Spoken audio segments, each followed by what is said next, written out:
Basically for me, anything to do with broadcast, the presentation of the game, all that stuff. We got Clayton behind the scenes here, so he could tell us what's going on, from his perspective. I mean, you've been there too. If you guys want to get into rules, we just take it wherever we want to take it. Sure. So my thought for Clayton was, why don't you kind of give everybody an idea of what you actually do, how you're set up, and what your job looks like. Okay, well, a bit of history, I suppose. I didn't start to be a volleyball commentator or a commentator full stop. I've been playing volleyball since I was 19 and went through the different levels, ended up playing internationally. And it just happens to be that a friend of mine who was in the industry was a commentator, and we played volleyball together, a guy called Simon Golding. And we used to kind of meet up, play volleyball, and never really talked about his job or my job. We just mates and played volleyball together. And then out of the blue, 2003, I get an email off him to say, we need an expert analyst at Eurosport as we've got a lot of volleyball coming up. Are you interested? I said, yeah. Okay. So I went down, did my first one. I was petrified. I asked him to write down a question for me so I could prepare an answer. And then he asked me the question, and I gave him the most wooden answer I've ever given. And I think it was dreadful, but did the analysis, and then it went from there, really. And then over the years, I've left my main job, which I used to be an internal auditor, and then moved into commentating and actually producing sports events as well. I produced over 80 hours of content for Sky Sports, mostly golf. And then that subsided and I went purely into commentating and have been doing it since, 15 odd years. And that means traveling the world. It sounds glamorous. It isn't. The time you turn up, you go from the airport to the hotel to the venue. That's pretty much it. You then go home again.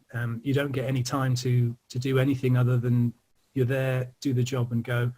And sometimes you don't really get much prep time either, because you turn up maybe the morning of or the night before a match, and you have to try and then get as much info as you can and do the commentary and then go. There's always teething problems, a little bit like there will be no doubt with this. People come and go, and suddenly you don't get a picture, or you turn up and you don't have a monitor. You've just got to commentate.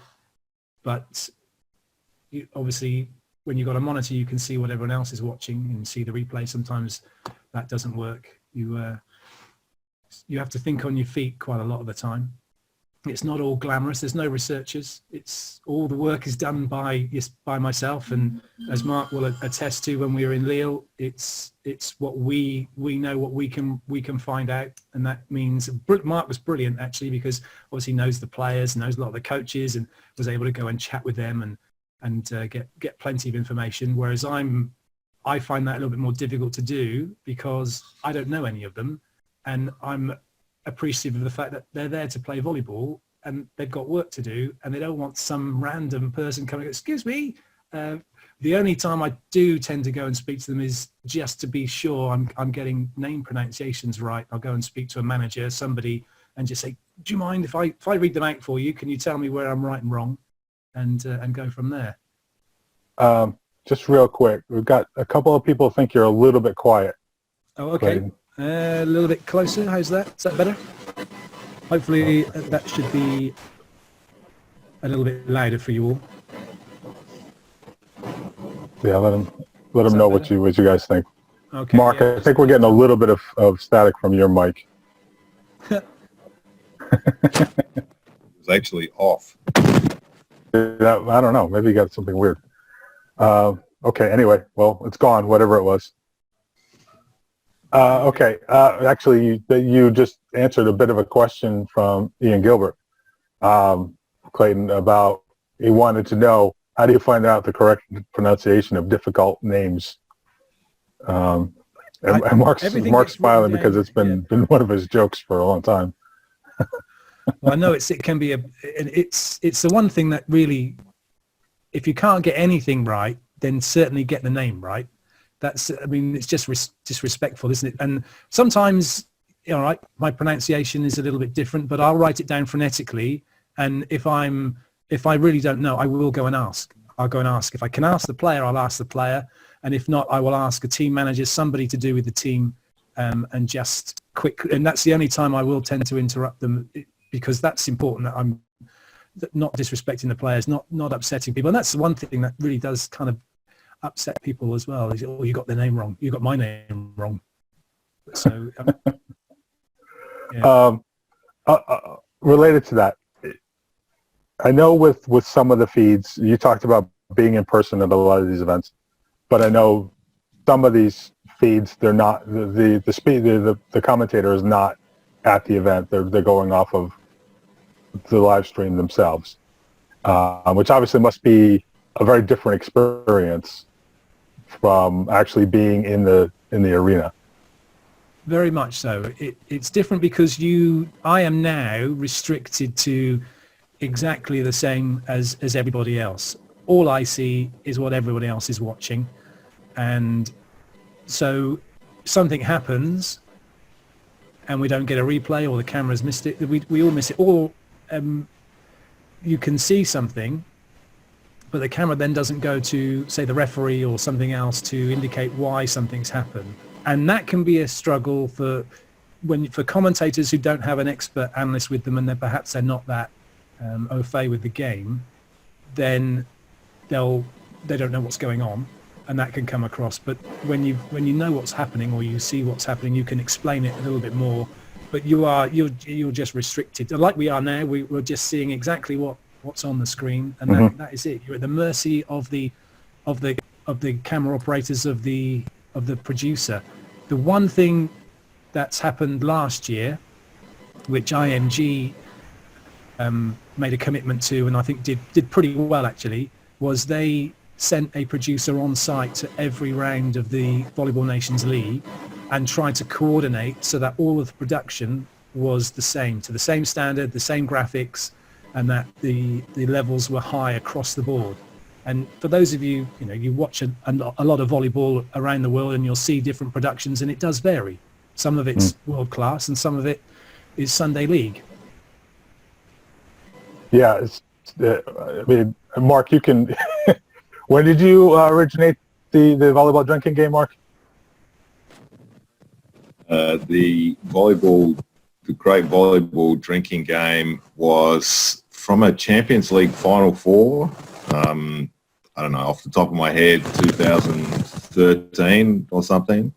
And the particular commentator was, he was absolutely butchering some of the names.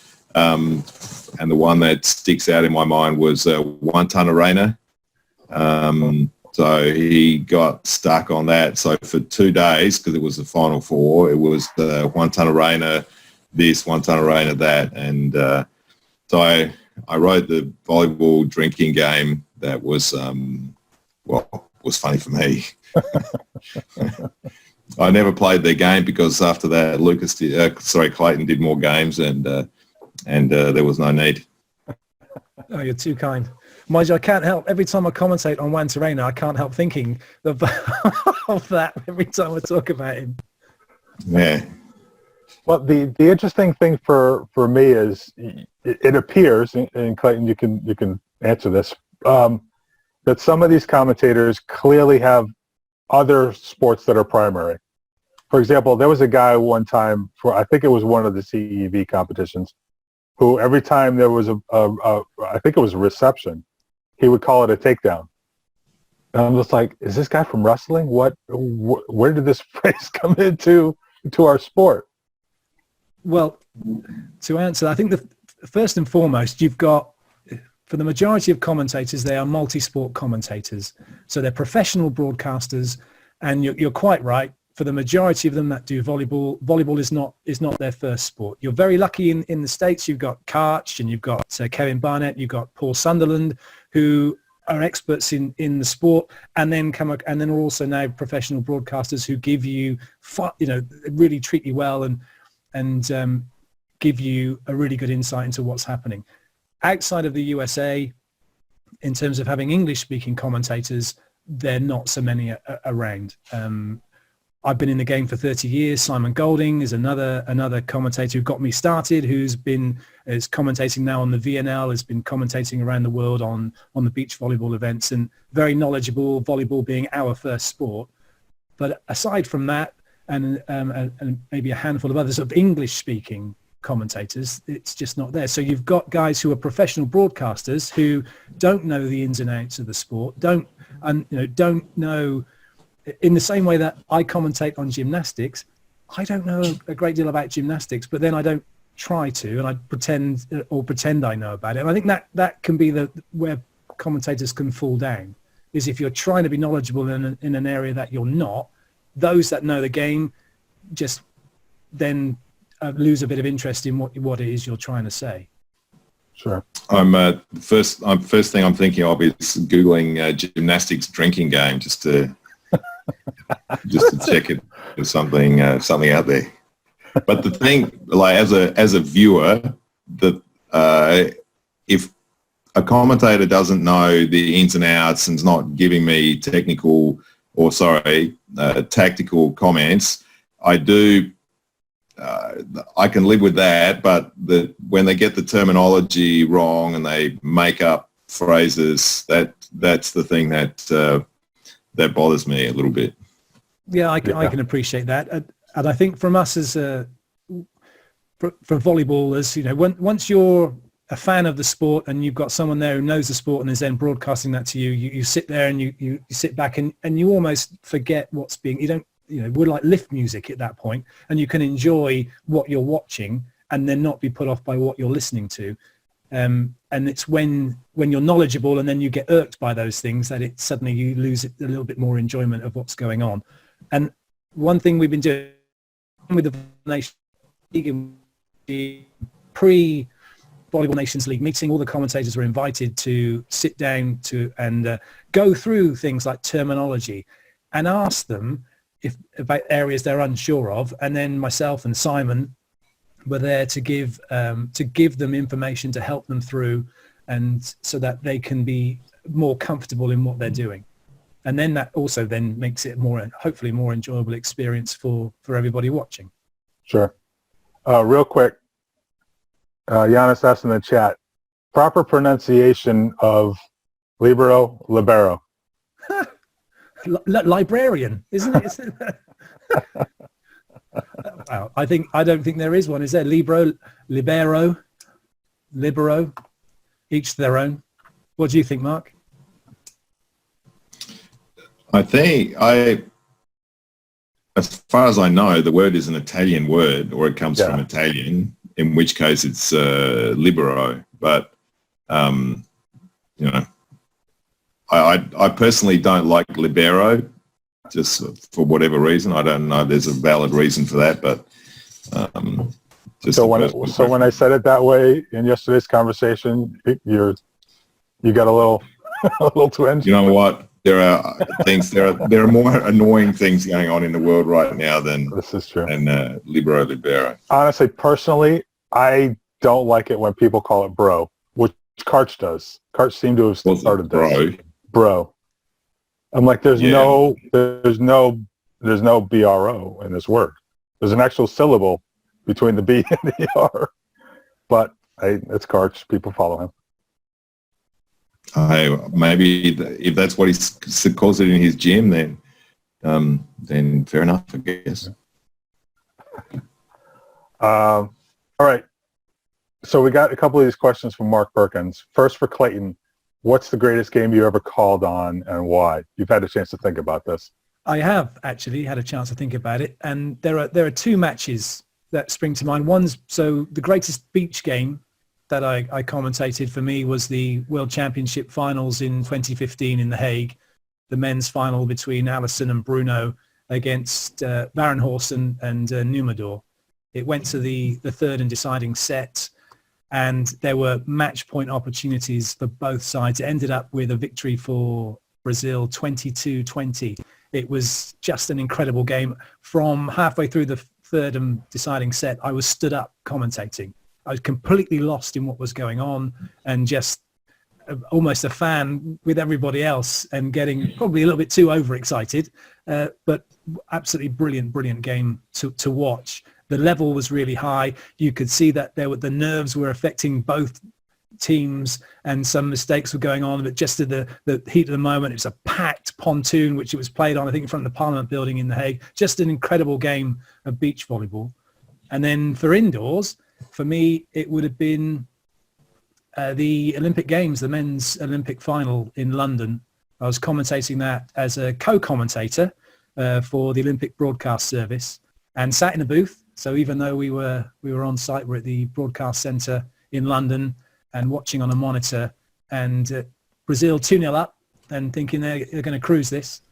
And then Alekno changes Muzersky, puts him from middle to opposite, puts Mihailov to the outside, and I think it might have been Hite or Techukin, one of the two outsides was dropped. Now they scraped through the set. It was Hite, wasn't it? Yeah. Scraped through the set, 29-27. So that staved off a couple of match points from Brazil.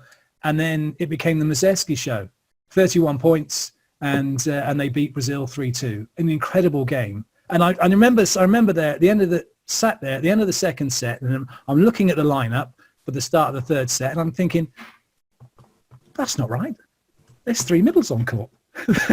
and of course it wasn't. He just moved him, and I thought, well, this is either going to be brilliant or they're going to go down in flames. And of course, what we didn't know at the time, or certainly I didn't know, but I'm sure those that were following Russian volleyball would have known, was Alekno had already used Muzersky as an opposite. In those, he knew he could do that, and it wasn't the shock for Russia, as it was for everybody that was watching. And what a fantastic game of volleyball that was. So those are my two, and then lately, the one I really enjoyed was the Women's World Club Championship semi-final game, Corneliano against Vakif Bank. And Vakif Bank were up 14-10, and Corneliano come back to win the set and the match to go to the final, winning 23-21. That was an incredible game as well. And Paolo Igonu, absolutely amazing. I think I saw that one. I saw that one as well. Mark, didn't you do a poll maybe on Facebook asking people what their favorite match was? Mark? No. Okay. I've called the greatest match of all time, but I don't. All right, maybe it was a blog post then. Okay. All right, maybe it was a blog post and people were putting in comments. Does that sound about right?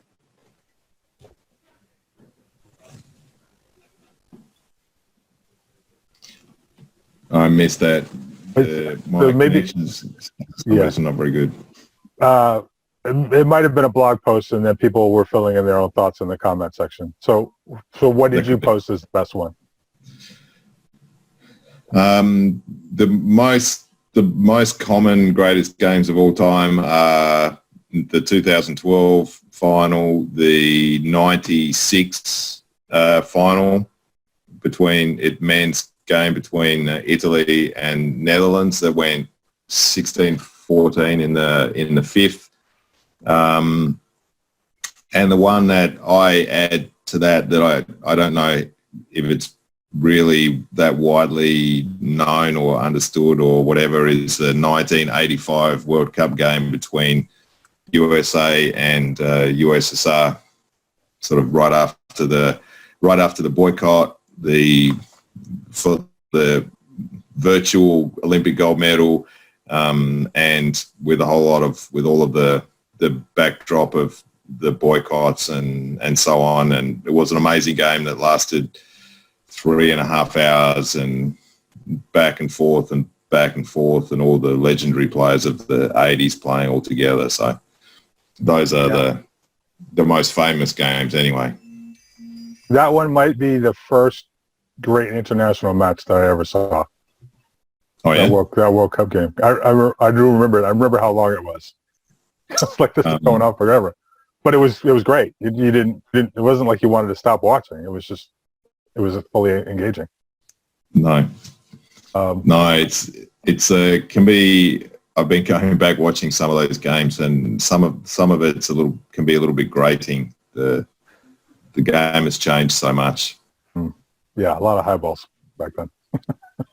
A lot of high balls, a lot of bad first contacts, a lot of awful blocking. Easy serving, relatively speaking. Not relatively. It was easy. Relative to today. Relative to today, that's for sure. Most of the time when people talk about best matches, it ends up being a final or something along those lines. For me, one of the great matches just to watch was, and I mentioned this in that thread that I was just talking about, was the group stage match, Brazil versus USA in 2016. When the USA lost to Canada, had they lost to the next round? They were at risk of possibly ended up out of advancement, out of the medal rounds, if they had lost to Brazil. And I just remember from the beginning of that match thinking Brazil was playing really great defense. Like the Americans are having a hard time putting the ball away. But then it was happening the other way too. So you just had these great rallies of very high-level volleyball. Like, I don't care what happens with this match. This is just amazing spectacle. So that one will probably stick out for me for a while. One that comes to mind now, at least that I saw in person, was the group game between Italy and Yugoslavia in Sydney in 2000. That went Italy won 22-20 in the fifth. That was a pretty amazing game. And Yugoslavia ended up beating them 3-0 in the semi-final and winning the gold medal. But the group game was pretty spectacular. Okay.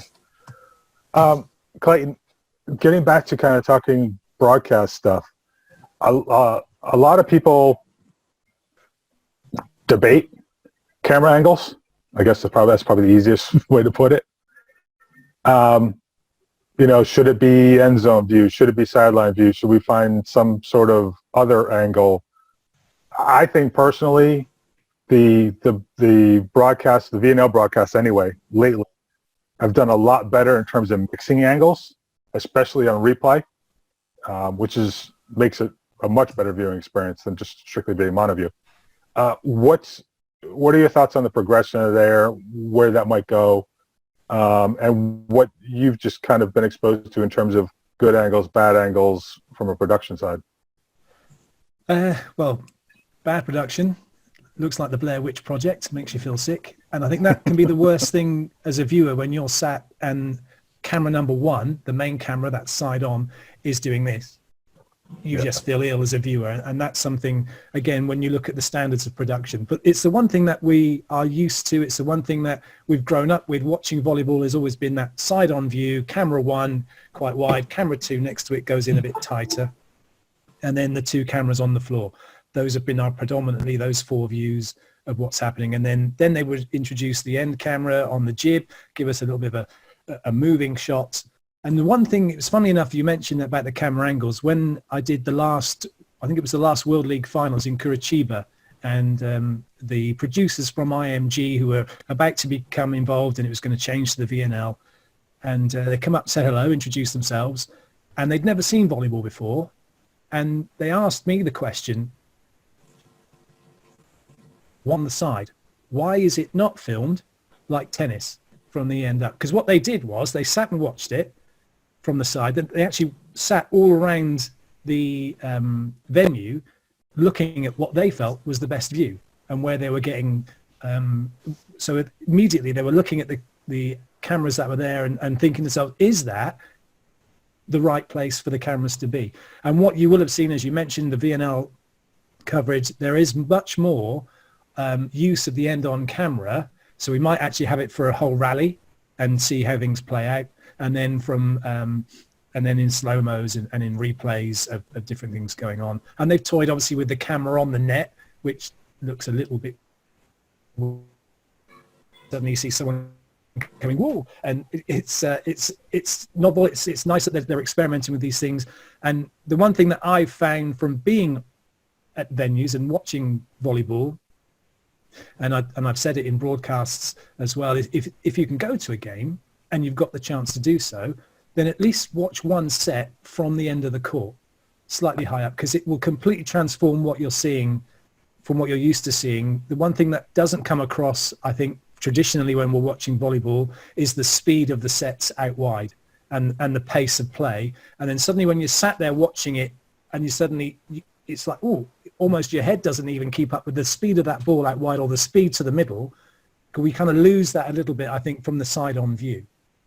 So I quite like the side-on view. I think people enjoy watching it that way because we're used to watching it. And I like the fact that we're using more of the end on camera to give us a different feel for the pace. And also as well, we get to see a little bit more about just how high these guys are getting, because suddenly you get that little bit of perspective as if you're one of those defenders, and then you're seeing them go up and realize that they're getting their shirt numbers above 8 feet, which is quite impressive. Yeah. I think a lot of coaches are very used to the end because that's what they use for scouting. And from a coach's perspective, that's probably the most useful angle.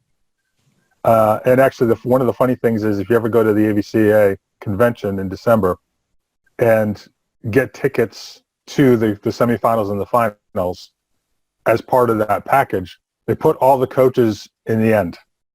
You're all just this big group of the end, which is probably exactly where they want to be. And of course, that means that they can sell all the other tickets for the premium prices along the side views. And Mark, I know you've expressed this, that as a spectator you like to be side view, relatively close. I think from the perspective of it gives you a better sense of the physicality. Go ahead. I could see you starting. I find the end view really static. If I'm watching on TV, if I'm watching to try to understand what's happening on the other side or from the teams, I gravitate towards the end view.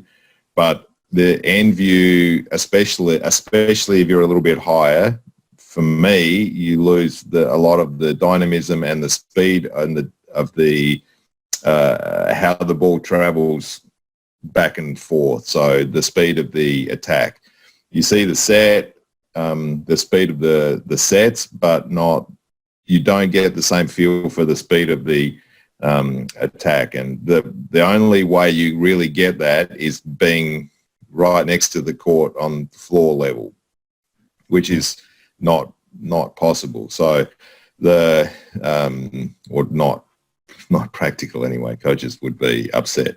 Not that that's the way that we should decide what happens in the sport, but for me, when I was broadcasting in the tiny little experience that I had, I really enjoyed the view from the commentary position, which was basically by accident because there are the range of positions. We were exactly on the line of the net. And so you have a really good feeling for how close the ball is to the net, how close the spikers and the blockers are together, how high they're jumping, and so on. But every single time that I wanted to make a comment, because my job was the expert comment, pundit. I actually liked my contract said pundit, so the English terminology. But every time I looked at the monitor to see the end view to have the secondary understanding of what happened. So the experience, or what came out of that for me, was that the current variation of live views I like, and I think that would be really well augmented by the replay being typically from the behind the court view. So then you actually get the whole range of things and a virtual 3D experience of the game. The thing as a TV spectator that I really hate, is when the camera follows the ball. It's the most pointless thing in the world. You might as well pan to the crowd while the game's in play. It's just as much information.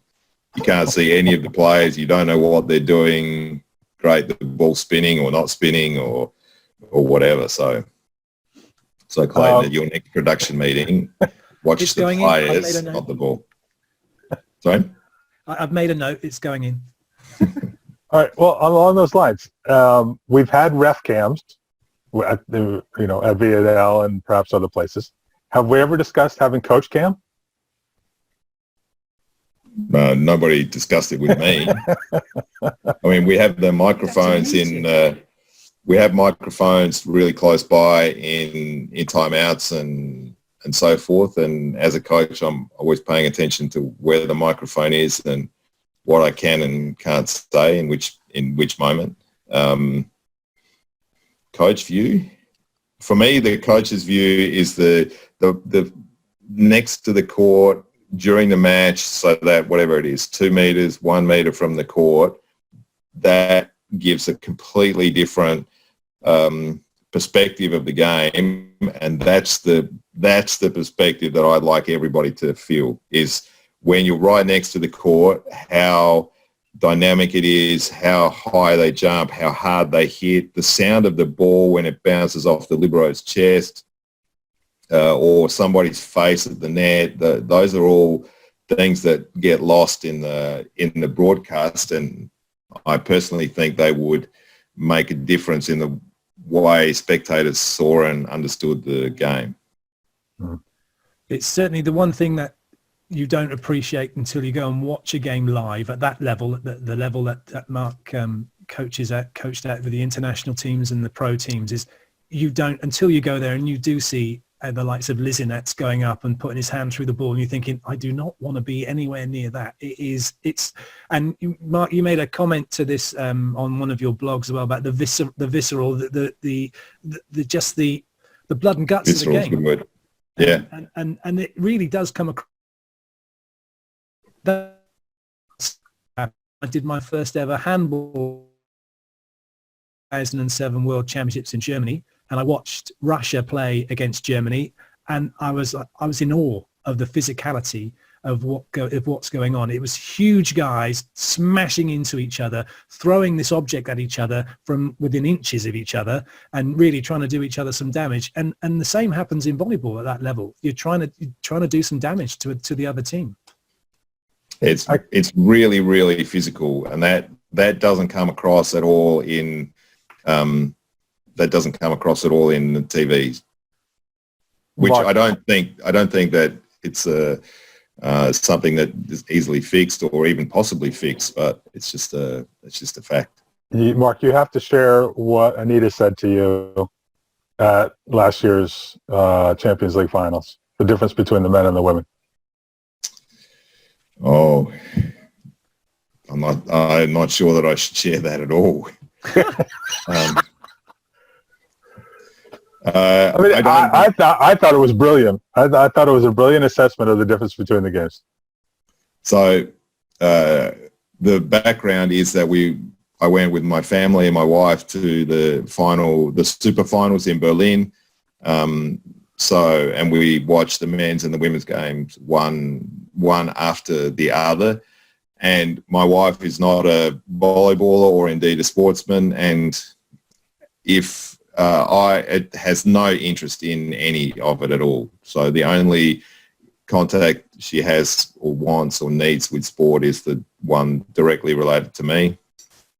And she started, I don't actually remember the exact words that she used, said like John does, so he might be able to help, but 5 points into the men's game, she's completely different. And what was it that she used? What was it she said? The way you described it to me was she described the men's game as being a fight. Yeah. They're trying to kill each other. And the women's game is being a dance. Yeah, so something like that. And So the men's game was Kazan against Machara or Lube, Civitanova. So big buffy blokes banging against each other. And the women's game is a completely different kind of game.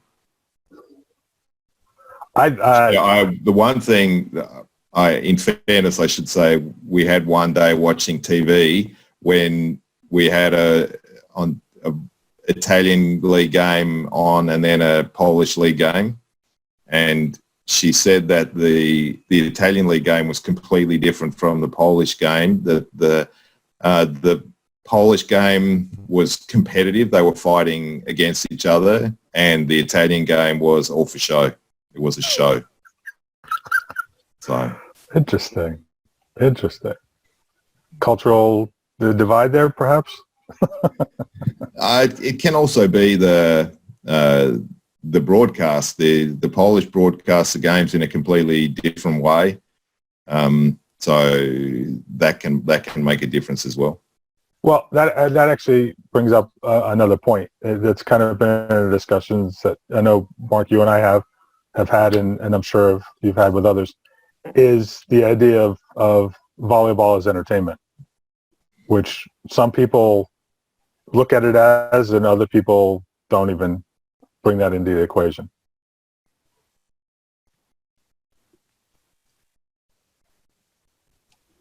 Mark looks like he's frozen on us.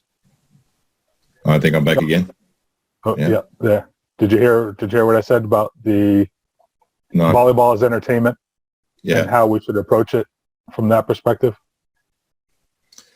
The volleyball as entertainment part is more about the live experience in the stadium and how the game is presented.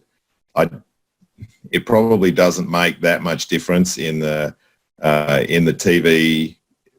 I mean, obviously bigger crowds that are more animated and involved with the game make a difference in the TV broadcast, but the game itself, I don't think it impacts the game itself on TV that much. So I'm all for the Berlin experience. I think that if volleyball has a future, that is the future. I say if. Can you hold on? Can you describe what you mean by the Berlin experience? Volleyball as, for want of a better description, volleyball as an NBA game. Okay. So gotcha. Volleyball as a spectator experience rather than volleyball as a game to watch. Sure. Clayton, you're right in the middle of all that, so I'll be curious on your views. Yes, I know it's something that the FIVB have been very keen to look at and to try and have an engaging experience for the fans in the venue. I guess really a big push for them from London 2012 with the beach volleyball. They wanted to do something similar at Earl's Court. I was actually asked to go up initially to do some announcing for one on the court, but we had this old grand plan of what was going to happen and how we were going to do it. And then when it came to the games, they went, no, you just announce the team, the numbers, do the safety briefing, that's it, and substitutions. So everything that they wanted to do just went completely out the window, and through no fault of the FIVB or the organizer, it was Olympic protocol. Now they got a little bit they were able to get around that with the beach volleyball. It seemed much more as a kind of an entertaining experience, and the fans are engaged far more than they are indoors. And the FIVB really wanted to then progress that at Rio. Again, with this is where we got to see the monster blocks and the super spikes and all of this coming through and becoming more prevalent for the fan experience. I think they then tried to use that for the people watching on telly, and then telling us when it's a super spike and telling us when it's a monster block. Obviously that though is on the press of a button of someone in part of the production crew who may not know what volleyball is about particularly, and suddenly we're seeing something that quite clearly isn't a super spike or a monster block, and the graphic comes up, and you just gotta laugh and enjoy it. But the FIVB really want to create a more engaging experience for the people that's certainly on site. And, you know, and again, moving away from, when you look back now and the dancing girls and all these things that were considered to be engaging and entertaining, and that's not the, you know, no longer the case. And it's now gone to something completely different. So we're seeing lots of other, the opportunity for venues as well to show some of their culture, or countries that are hosting events to show what culture they've got, and let the fans see that, who are traveling from around the world to go and see a particular game. And it's all for the good of the FIVB, very much, as I say, and the CEV as well, are all trying to engage fans. We've had the CEV have sat down and we had a web call with all the commentators they're currently using for the European League games, the Champions League matches, again, to try and get a unified approach, to give something that the fans can enjoy, that are watching, that can't be there in person, and so that we're providing a consistent and quality product. And I think, you know, as Mark said, yeah, you can have a Berlin experience, you can have an Olympic Games experience, whatever it is. In terms of the volleyball, it's either entertaining or it isn't. But what goes around it can certainly make a big difference for those that are there watching. Sure. Mark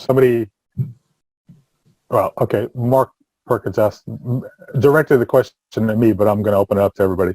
If you could change one thing in the game, what would it be? This gets talked about a lot. So, Clayton, why don't you take it first? It's a tough one, isn't it? There's been a lot of discussion about, we should stop players in the men's game. We should stop players from jumping over the 10-foot line, the 3-meter line. We should stop jump serves from happening, or we should raise the net height. I don't think we need to do any of those things particularly. I think that the men's game is just transformed, because it does. It's in the same way that the NBA in basketball has transformed the sport. And maybe we'll get to a point where there'll be a slightly different rule for the top level. Like the NBA's got their 3-point lines much further back than everybody else is what it was. I don't know if that's changed now. I don't really follow basketball that much, but I know it certainly was. Maybe there's a scope for, if the level of serving able the ball.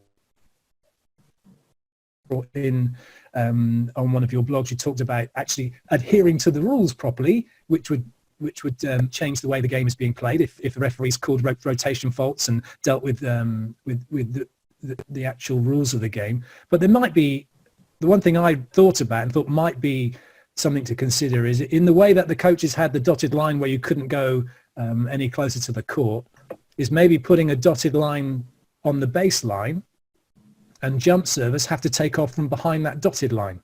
So they can go as far forward, but you're just taking that contact point a little bit further back in terms of jump serving. I think to do that for the 3-meter line and the pipe attack would just destroy the game. I love the fact that you've got a team that have managed to open up the other team and then can go right into the middle of them on the pipe attacks and the rest of it. But you know, I look at the game and I think if that was one thing, maybe, but I like the game as it is. Maybe more substitutes. Well, that's a dangerous question. Because then you get into the NCAA and, well, the women more than the men. And there's been discussions over, you know, at some levels like NAIA in the States, it's unlimited substitutions, which to me just sounds crazy. I've never watched an NAIA match, so I can't really comment on what it looks like, but I can imagine.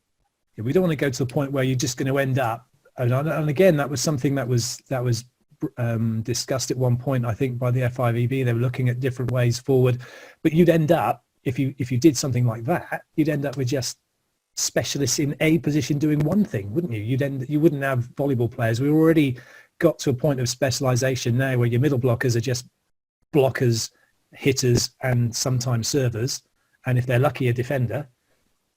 Whereas when we were playing the game, your passers, your middle blockers had to pass. They had to do everything other than set, like everybody else did. Mm. Yeah, and that's actually one of the gripes against the NCAA system is you're producing specialized players. You've got receivers who don't play the back row. You know, they're just front row players. And so when they go to transition into the international game or the professional game, they've got this whole gap in their CV and in their experience that they have to then start to build back up again. I mean, when I coached in Sweden and we were recruiting players for the team, and one of them had to be an outside hitter, if I looked at the player and they never played back row in college, like, okay, I get three professional players. You need to play all the way around. I can't have somebody playing a position 4 who I don't know has played defense or pass the serve.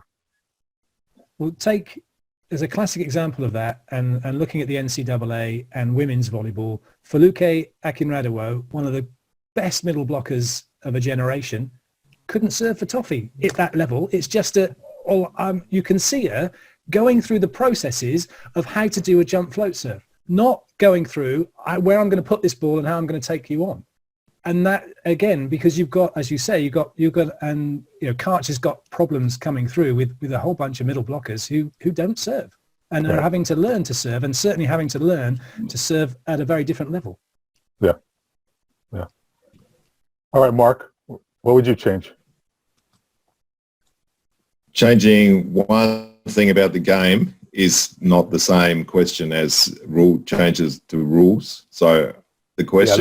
Yeah, this isn't a rule change question. This is just change something in the game. The question, as asked about what to change in the game, what I would change is the promotion and presentation of the game. For me, as Clayton said, the game is great as it is. I think volleyball is incredible. It's an incredible spectacle. It's an incredible athletic exhibition, but it's not presented and viewed necessarily in that way. So the presentation of the game inside the gym, the promotion of the game off the court, the telecast, the televising of the games as well. Obviously, this is something that Clayton and I have talked about often, is the use of the second commentator, the special comments man who can actually explain the game and help people to understand exactly what it is that they're seeing and why it's so incredible, and not just sort of blurry colours and shapes, which is how a lot of people see the game. So the thing that I would put my effort and time and energy into is the promotion, the presentation of the game in all its facets. Yeah, and I would tend to answer the question in a similar vein. It has to do with, like you said, about how we present the game, and also who we're targeting with that stuff. Because it seemed for a long time that a lot of the targeting was people who are already volleyball people, which actually is a difficult market. Maybe it's less overseas than it is in the U.S.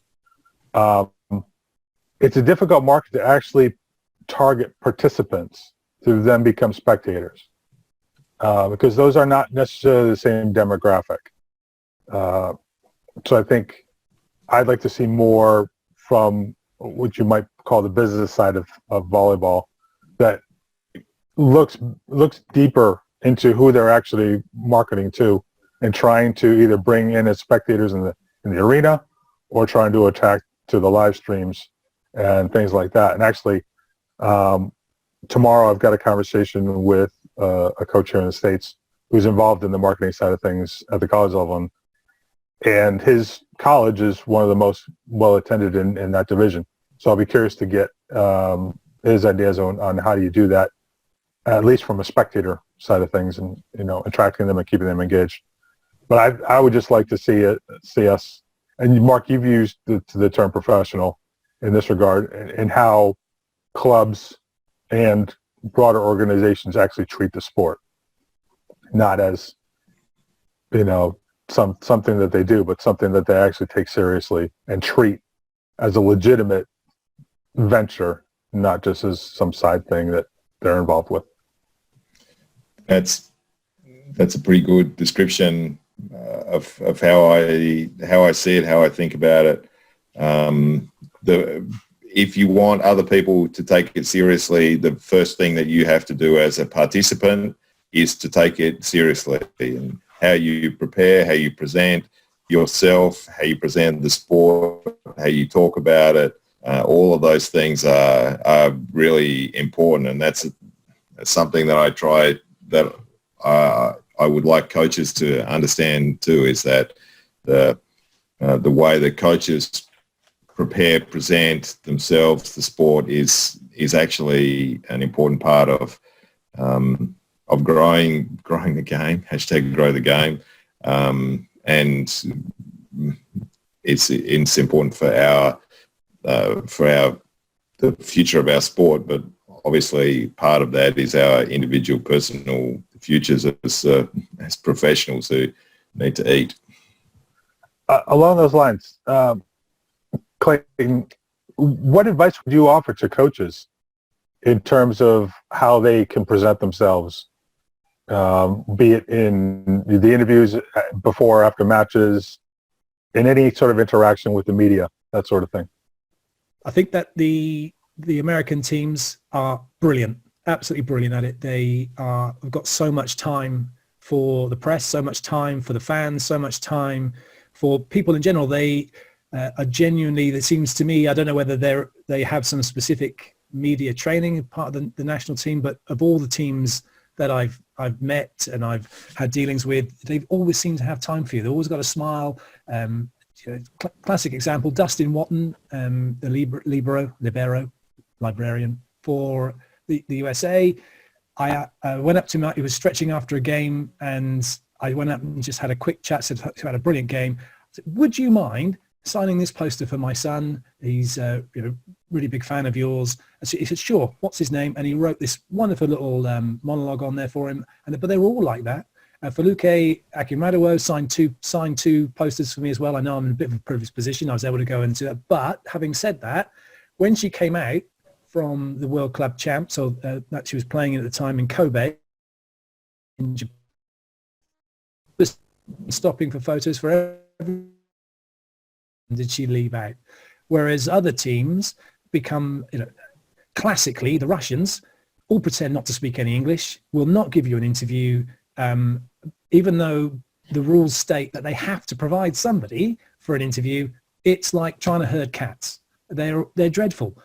Whereas we're a sport actually that in terms from a marketing point of view, in terms from what Mark was saying about that whole experience, we have probably the most approachable sport that I've ever had any dealings with, in terms of being able to have access to players, to teams, and so on. Whereas you look at other sports, soccer and so on, you don't get within a mile of these players. And you're sat more than a mile watching half the time. Some of the venues we go and watch volleyball from, you're sat right on the action, you're close to them, they come right past you. So in terms of that point, from a coach's point of view, I think that they need to, and Mark knows, obviously, with the rigors of a World Cup, for example, where you've got 13 matches in 15 days, there's so much focus on what you need to be getting done that the distraction of the press can end up becoming perhaps something that is just one thing you don't need at all and becomes an irritant. And I guess it's about managing that time. But then Mark was brilliant actually with the Australian team, and the guys themselves. Again, the Australian boys really kind of approachable, amenable, and will say hello. But I guess also it can be a bit of a cultural thing as well, depending on what country that you're dealing with, and then you'll have some exceptions to that within it. But from my point of view, I don't want to disturb the guys because I know they've got a game. But after the game, it would be nice it would be nice from the point of view of adding something extra to the broadcast. When asking if the coach was be amenable enough, and I say, what's your game plan for today? Is there anyone you're targeting? Is there anything you're trying to do? then I could put that in the broadcast. Now, that's not going to benefit either team. It's only going to benefit the people watching at home as the game unfolds, to be able to then introduce that and say, well, being able to have a chat with Bruno, being able to have with Bernardino, being able to have a chat with Mark Lebedew, they're trying to do this, they're trying to do that. And so far, we've been able to see that they've had some success doing that. And so being able to add an extra dimension to the commentary from that point of view would be brilliant. But I understand as well that some coaches just will not give you any time of day. Mark, what's your perspective on that from the coaching side of things? Obviously, you have to deal with this. You have to be available at certain times, but you can also decide other times to be or not to be. The times that you're required to be available is actually, or are actually, really limited. In FIVB competition, there's normally a press conference before the match, and sometimes there's a press conference afterwards. Most times it's a mixed zone. So the requirements are okay. The Australian team, or Russian team, so perhaps that makes a difference as well. But I see it as a responsibility. It's a responsibility to the sport, and the sport always comes ahead of my individual needs, my individual feelings, if you want to say it like that. And so I'm actually constantly surprised when sort of club officials and whoever will come up to me really sheepishly and say, maybe could you possibly spend 2 minutes with a journalist? It's like, well, of course, but it seems that a lot of coaches will not be amenable, will not do it, will sort of not be a part of it, and I think that's a real shame and something that hurts the game. Tend to agree. Okay, this was a question aimed at Mark from, again, Mark Perkins. It's not exactly broadcast related, but we could throw it in there. What's the best piece of advice you've ever received from a coaching perspective?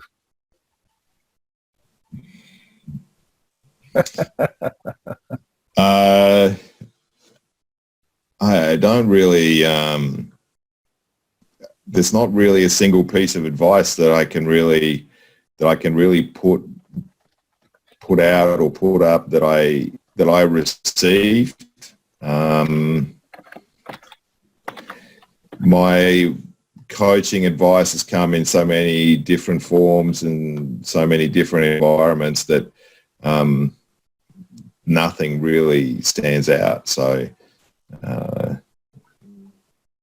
don't have an answer for that question. All right. Sorry, Mark Perkins. Sorry, Mark. I can give you the piece of advice that I give to people, but I can't give you the one that I've received. Fire away. The most important piece of advice for me is question everything. So if you want to be a good coach, question everything. Don't believe any crap. I'm trying to think of a nice way to say that people say just because somebody said it. Even whatever I say, take with a massive grain of salt and question whether it is what I'm trying to push, what is my perspective, and then move on. That's the only way to go forward.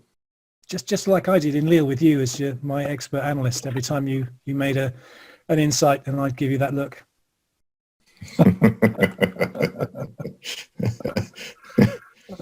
Yes. Not true. It's brilliant. Yes, it wasn't annoying at all, Clayton. Not at all. Not at all. Just jokes. Actually, one of the things I was just thinking about was, and this is a message I sent to Clayton at one point. One of the other guys doing broadcasts, and I can't remember what event this was, brought up one of the many myths having to do with volleyball, and this one has to do with missed serves after timeouts. I think it was a game for Germany, and I texted Clayton. I was like, "You need to tell this guy about Mark's research and all that behind it." So there's definitely some funny stuff that floats around based on, I don't know, impressions and biases and lack of questioning everything. It's very true. And in All fact, I use that a lot in commentary, especially when they go back. And Mark's brilliant. Your blog, well, you probably noticed if you've watched any of the stuff, I pinch so much of your stuff at home off the court there because it's so relevant and so well put in terms of just stripping back all the faff, the rubbish, the myth, and going down to the basics of this is what the sport's about, and this is how really we should be going about it. Yeah. I can't dispute any of that. All right, we've just crossed the hour mark. No pun intended. Does anybody do either of you have any other points you'd like to make, and do any of the attendees have any additional questions that they'd like to hit before we wrap things up? One thing from me, as a commentator who loves the sport, I've been involved in the sport for 30 years, I'll put it out there right now. I do not have a favorite team or a favorite player. And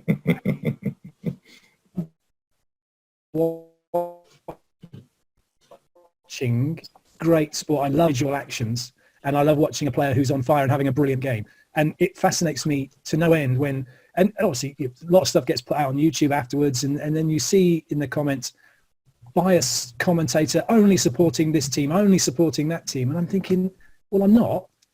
And it's because you're the supporter of that team. You're not listening to anything I say that's in favor of that team. You're only picking up on the one thing or the two things I might say that go against your team, and instantly I'm biased. And so I'm not, by the way. Not even for Wantarena?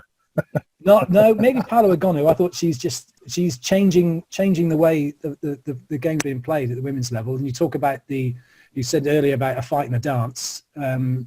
Egonu, she's a fighter.